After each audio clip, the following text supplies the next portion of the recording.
Hey y'all, it's your girl Sia, and I'm back with another video. And just like that, let me tell y'all something. When one door closes, another one opens. And this is probably why I was not, like I said, I handled the interactions that I had pretty well. And I'm pretty sure this is probably why. So, good news. I don't know if it's good news yet. We'll see. But I actually start working with another firm tomorrow. I start the schedule is a little bit more strict, but that's fine. I can always, as long as I'm learning, as long as I'm growing, that's what matters for me. And so to see that another firm has, because let me tell you guys how this went. So I got online and I uploaded my resume to Indeed. And one of the owners from a firm, not a recruiter, not Indeed, but the owner reached out to me directly. And so when I was like, yes, I'm interested in learning more about the position, they had someone call me to schedule me to get me set up for an interview. So this was Monday, right? When I was still on vacation. So obviously I had set the interview up, planning to really attend the interview, whether I was still working for the other firm or not, just because I believe in keeping my, opportunities open. Now, with that being said, I had a good feeling about the status of this position simply because it was the owner reaching out to me directly, not like a recruiter. Okay. And while recruiters are great, I just, I feel like when an owner is looking at your resume and they're like, "Hey, I want you," the process goes a little differently. Okay. So I didn't know what to think. I still don't know what to think. What I can tell you guys is I just received a promotion. So it's very interesting, again, how, they say about millennials, we leave a job, within the first 2 years, stuff like that. And they were telling me how, again, that's the reason why, is because usually you're more than likely to get a promotion if you're leaving a firm within the next, just a job anyway, within a couple years or so. Now, that obviously wasn't the intent of why I was seeking work. I was definitely seeking work because I've said this time and time again, I did not feel like my skill sets were valued. And I really don't believe that there was ever any intent for me to move up in my position or to learn more or to grow with that company, which ultimately led to frustration when you're hearing that everybody else is getting promoted or they're working closely with the boss to be able to, grow. Um, in that situation, it just kind of made me feel like, I just was unappreciated despite everything that I was striving to do with my, my life. Obviously, I got let go. You guys saw the video. So they just let me go, did not give me an opportunity for promotion or growth or anything, did not say, hey, right now tax is slow, but I can throw you on some bookkeeping, stuff like that. None of that, even though that is my skill sets are all three, right? So I went to this company and I did this interview, and the first things first, they're like, "Hey, do you still work with so and so?" And I was like, "No." Obviously the season has ended, because I really don't know how to be like, "Well, yeah, I was laid off." You know what I mean? But the season has ended. And part of the reason why I just kind of, that needed to happen was because I was not getting promoted and there was no opportunity for growth for me. And it was very interesting, right? Because the guy that I'm meeting with, right? He's looking over my resume. And first things first, he told me, he says, it sounds like they were trying to keep you in an admin type of position, or that they were trying to make you an admin, right? So understandably, this guy can see that based upon my resume. So imagine what it was like working in that environment, knowing damn well that's not what I signed signed up for. That is not where I'm going necessarily, but that's kind of the position I felt, I was in. And what was interesting is from the resume, this man said you were working a dead end position. They weren't trying to help you grow. They weren't, just by looking at the type of work that I did. Okay. Now, keep in mind that I have experience with bookkeeping and actually doing tax returns, right? I have experience with that stuff. So why not allow me to branch? But that's, neither here nor there. Okay. Because why don't even matter anymore. The why is irrelevant. When I sat and did the interview with this man, again, I'm not stating that this is going to be like the end all be all for me. Obviously, it's a different culture. It's different people that I will be working with. But the first thing he tells me, he says, from your resume, he said, I'll tell you now, you are not entry level. That's what he said. He said, however, he said, there's so much more that you need to learn, right? And that's obvious, right? Because I've been stagnant for the last year, okay? He said, what I can do, he said, just based upon your resume, he said, I am confident that I can take you from this point to this point. I've never heard that before. When I was working with the company I was working for, I was being sold on the dream of getting from point A to point B. I never had anyone tell me where I'm at in the process, like of my career or where I'm going. So what he did, the man, when he's talking, he's looking away and all this stuff. And then he looks at me in my eyes and tells me, you have a career here. That's what he said. Then we're just talking, I'm listening to him, and he's talking about the culture and how we all need to get along, which I think is obvious, right? That's any place you go. But I do feel like, to the extent that it was required of me at that last place, is not like some people are built for that, some people are not, right? Again, I feel like when you're dealing with Spanish people kind of work together. That's just kind of how they are, and there's no shame in that. But again, it did not leave room. In the last position, I did not feel as though I was allowed to really be myself, right? Even if that meant me being quiet, right? That was seen as me being angry and wanting to be left alone and not wanting, and it shouldn't have been like that, right? That's not normal, in my opinion. So what this guy said, he says, look, I don't need to be your friend. He said, I don't need to hang out with you outside of work, but obviously in order to do the job, we need to get along. Off the rip, I'm like, thank you, right? Because that tells me that if I come in, I can say good morning, I can grab my coffee, but if I don't really want to talk that day, it is not going to be looked at as me being angry and all this extra shit that was put onto me that had nothing to do with me, right?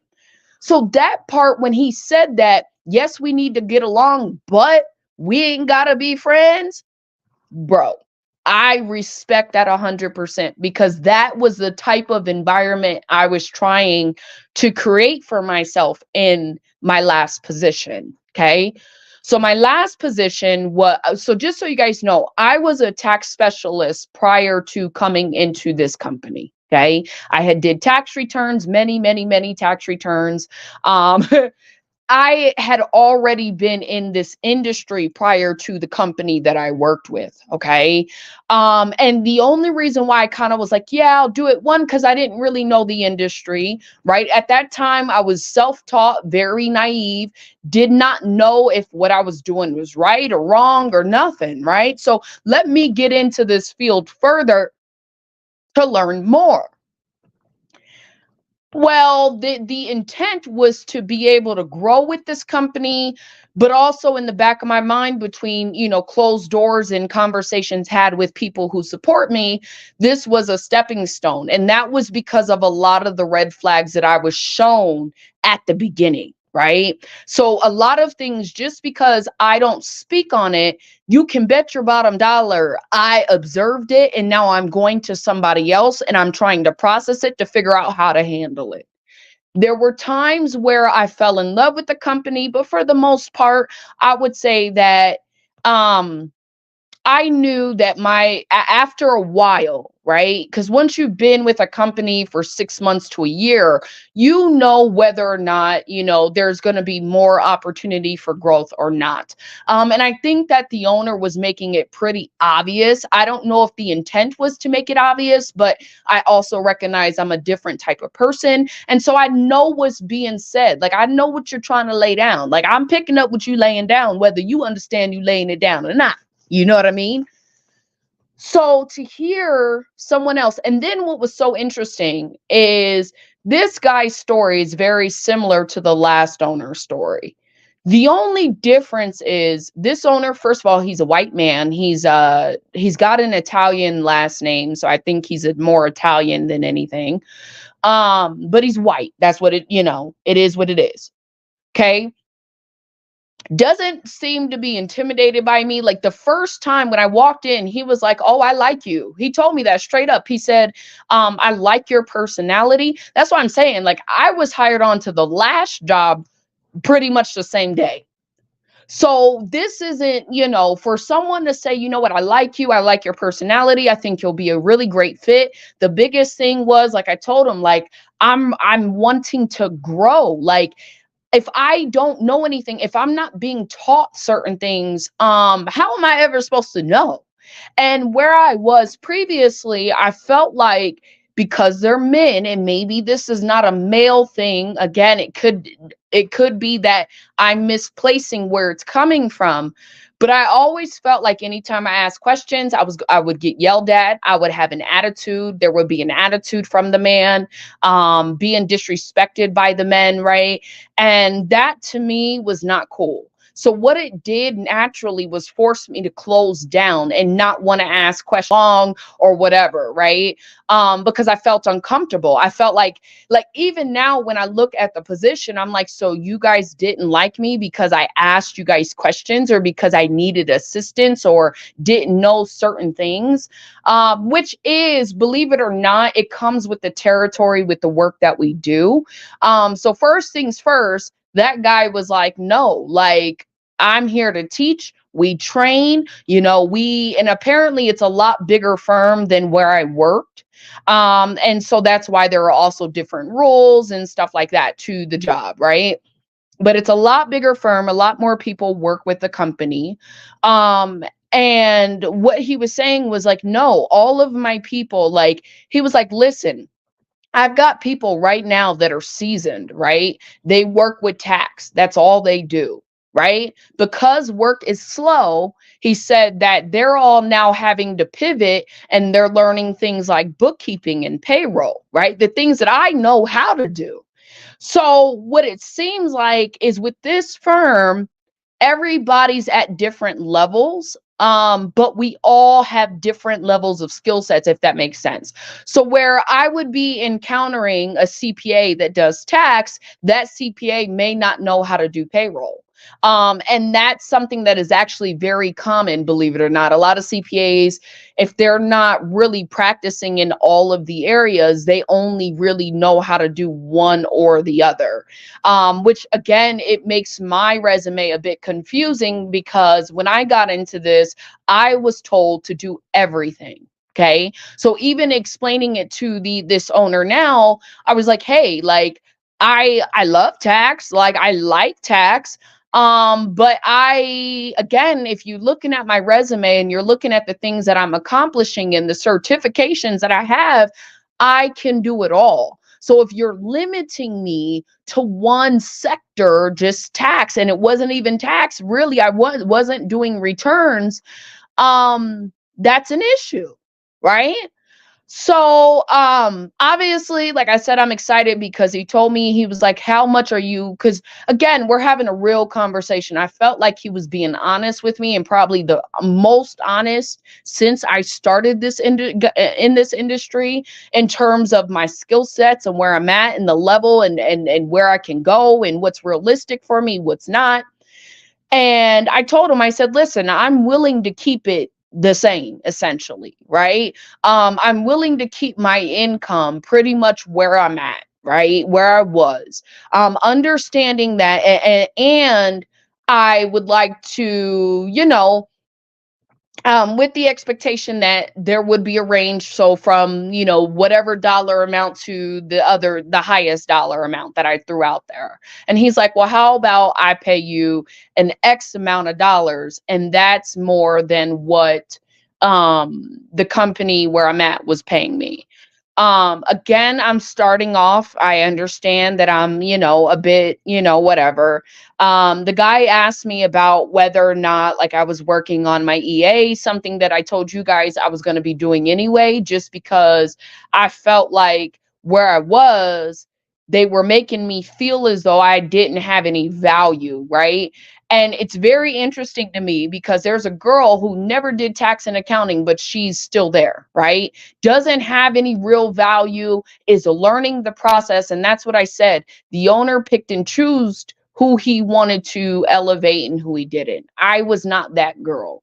Where I'm at now, the guy's like, listen, you're going to have downtime. If you want to work on your EA, if you want to work on your certifications, then I'm all for that, right? Obviously, if I need work done, I expect you to drop that and do what you need to do. But I don't mind basically scheduling time in for me during the off season to get my EA certification. That is helpful. Last year, my position was running and gunning from all year long. So I barely had any downtime. And when I had downtime, they wanted me to waste my time on bullshit like data entry. Okay. And that's, I think, where the beef really, like, for me, became an issue when I started to speak up, because this white girl at this company, who in my opinion does very little, had the nerve to tell me, well, hey, and this is the thing, I don't mind helping, but I was offended by, that's really more of what it is. I felt offended, and I did say that I was expected to do data entry. Right? Like, data entry is part of our job, but when you're telling me to go in and fill out client profiles, and that's not like, if you're, how I see it is, operations should be doing all of that, right? Not someone who you're putting in a position of tax or whatever. Now, as a client's coming in, yes, you can do the onboarding or whatever, but essentially, I'm not the girl that you're just going to throw the task that you don't want to do to me. Like, that's not how that goes. And that was the beginning of really the decline in the relationship between me and that last company. Okay. So when I'm talking to this guy, and then it's so funny because he's talking about how he got into retail management real early, and he got promoted and went all the way up. And he was up for, because I asked him, I said, how did you get into accounting? Like, what made you get into this field? Really, his expertise is tax, right? But he has a business and he hired other people to do what, needs to be done. So he's like, well, yeah. So he starts telling me about his background. And what he tells me is, in retail management, he realized that he would only go so far. So he had the experience of, doing the work, excelling in his numbers, but being looked over, for promotions because he didn't have a college degree. Sounds very similar, right? So off the rip, this man read the situation correctly. You guys gotta, like, that to me was like cool, because it's like, okay, what I'm struggling with, right? You know what I'm struggling with. He also stated that he was up and some other guy ended up getting promoted over him, and come to find out, he didn't even have a degree. He had a degree in like music or something like that, and ended up getting promoted above him, even though he had the experience, right?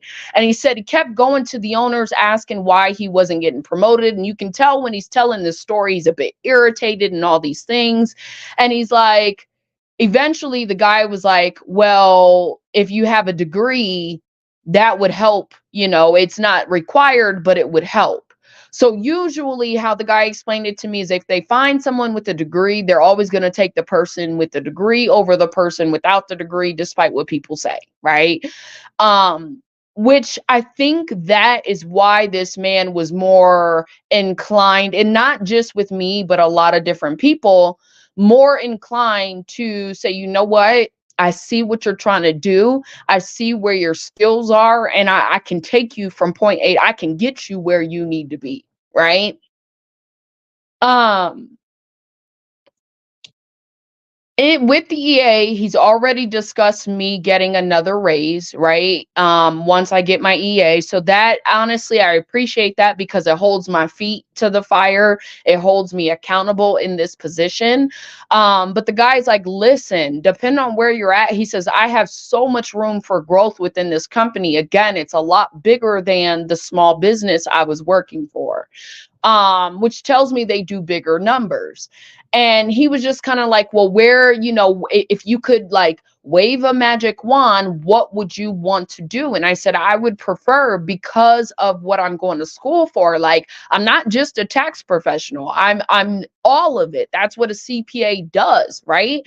So I said, listen, I would love to be able to work with my own clients from beginning to end. So meaning that I'm not just your tax administrator or whatever, right? I am doing your bookkeeping, I'm getting you set up with payroll, I'm utilizing QuickBooks, right?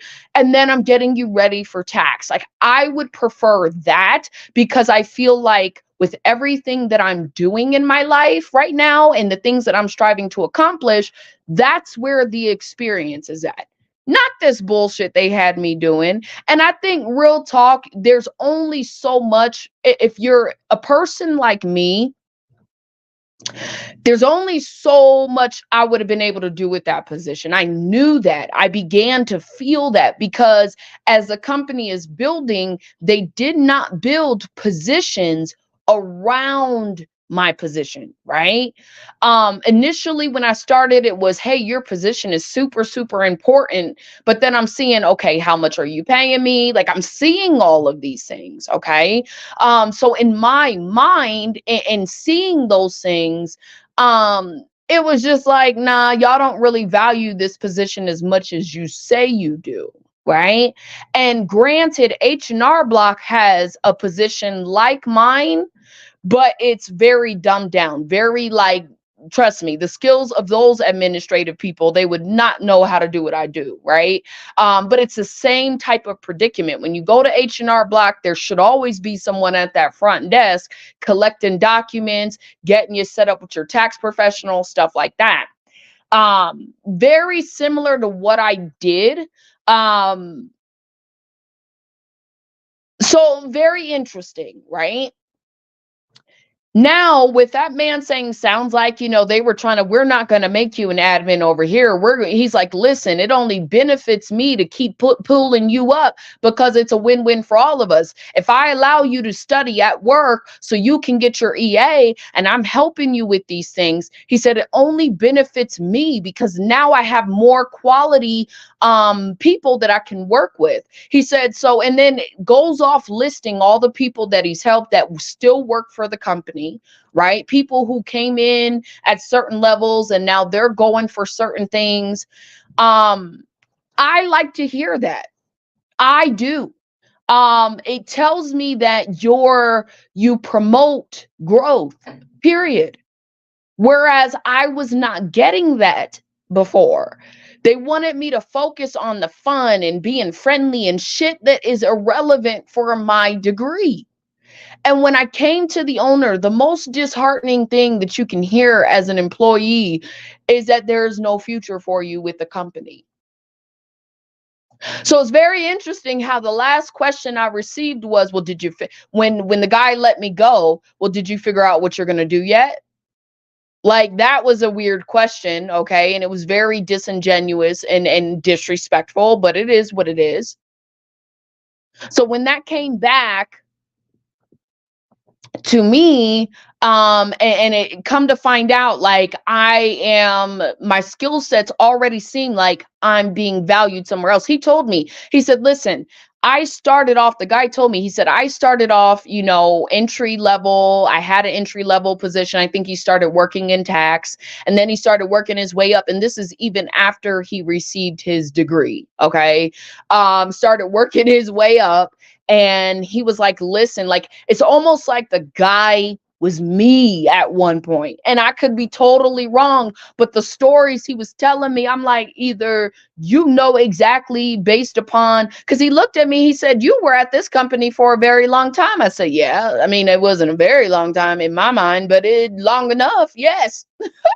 So he was very shocked, and you could tell. He said, someone with your skill set, I know I can take from point A. Like, that I needed to hear. That was encouraging. That just reminded me that I have value.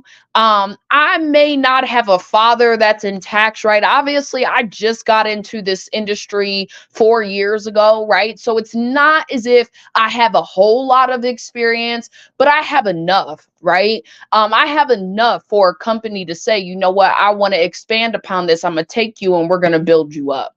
Right.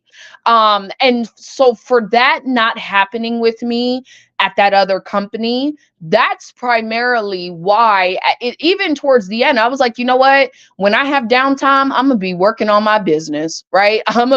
Because at the end of the day, I got to look out for me. So when I recognize that a company isn't doing that, when they're not looking out for me or my best interests,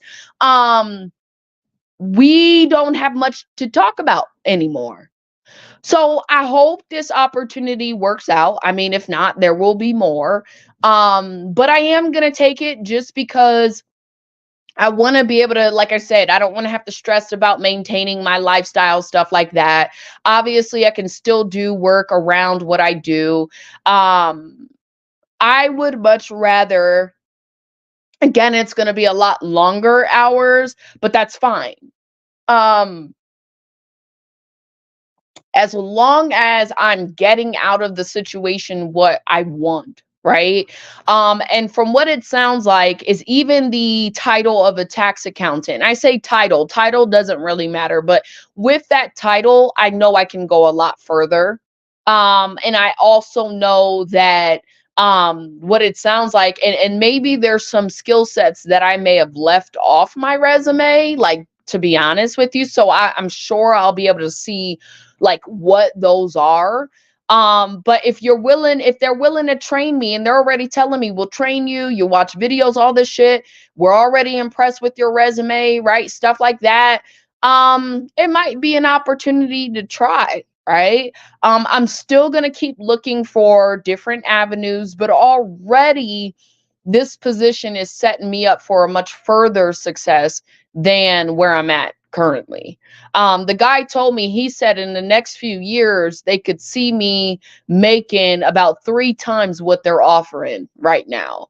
And I think some of that is because I'm young, some of that is because I'm hungry, right? And again, if you're willing to build up my career, right? Because the guy knows, like, you can hear it in my voice. Like, anytime I talk about what I do, like, I'm passionate about what I do. I love what I do. I would just appreciate people stop, interfering with the love that I have and start helping me to grow. Okay? That's all. So I told him, I said, my deadline, I gave him my deadline for my EA. He knows I've already got the stuff set up for it, like to get it. He was like, well, have you scheduled any tests? And I'm like, no, because a part of me was a bit intimidated. I'm not scheduling shit until I know I can pass. Because that shit is expensive. It's like $300 a freaking test. And there are 3 parts to this test. And then you got to take a whole other test before you can take all 3. So if you can imagine, I'm like, nah, homie, let me practice more. Let me keep doing my practice test. And then I'll, take it or whatever. So The guy pretty much understood it was, and it's important for, I think, the employer to kind of understand the employee's situation, right? Because he was like, "Are you still there?" I said, "No, I stopped working there after the season." That's what I said. They don't need to go, I don't need to go into too much, but I think based upon how I answered that question, he was able to pick up on exactly what I was saying. Because all he kept talking about was the fact that, hey, it looks like they were trying to keep you stuck. They were trying to keep you in a dead end position. Here's what I can do for you. This is how much more I can pay you. This is where I see you going with the skill sets that you have. This is what I can work with. I know I can take you further. Enough said. Enough freaking said, you guys.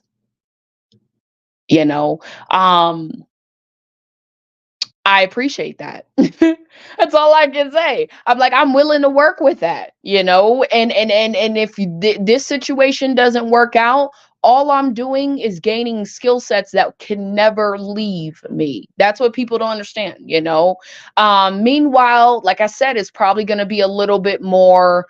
I'm gonna have to get used to the schedule because ain't no more going into the office at 10 o'clock, right? Leaving at 3 type shit. It's definitely a full work schedule, which I mean, it's fine.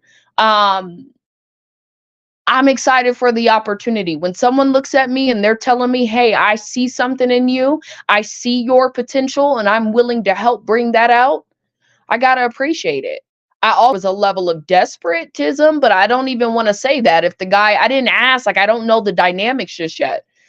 It's weird that I was hired on the spot, but I think that again, he kind of knew what he was going to do with me um when he reached out to me to come in for an interview. I already had my resume, like the guy was on it. So I appreciate him. I appreciate this experience because what it's shown me is that when one door closes, another one opens. And sometimes you're not valued in a position. Maybe you don't, an employer does not value you. But what I also learned is that my feelings about the situation were correct, meaning that because people will try to gaslight you into thinking that you don't know what you're talking about, you don't know what you're doing.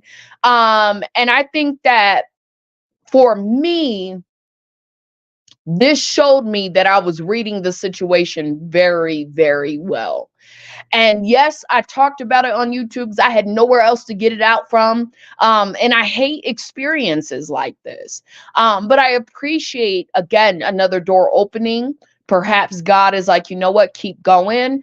I see nothing but I mean, again, I'm not going into this naively, but clearly the guy knew exactly why I left. He knew, he felt it. Like the way he kept talking about his situations, basically telling me what that job did, even to the extent of, hey, if you've got a question and you need to know something, ask. He said, I'm never going to make you feel bad for asking. Deep. And he kept stressing on the fact that there's career, there's promotion, there's growth, right? I'm going to help you grow. These are the things that I'm already doing for my people to help them grow. I feel like shoulda, coulda, woulda, right? But if the previous owner had invested in me the way that they invested in everybody else and actually took the time to get to know me instead of making assumptions about me, I probably could have been of more value to him.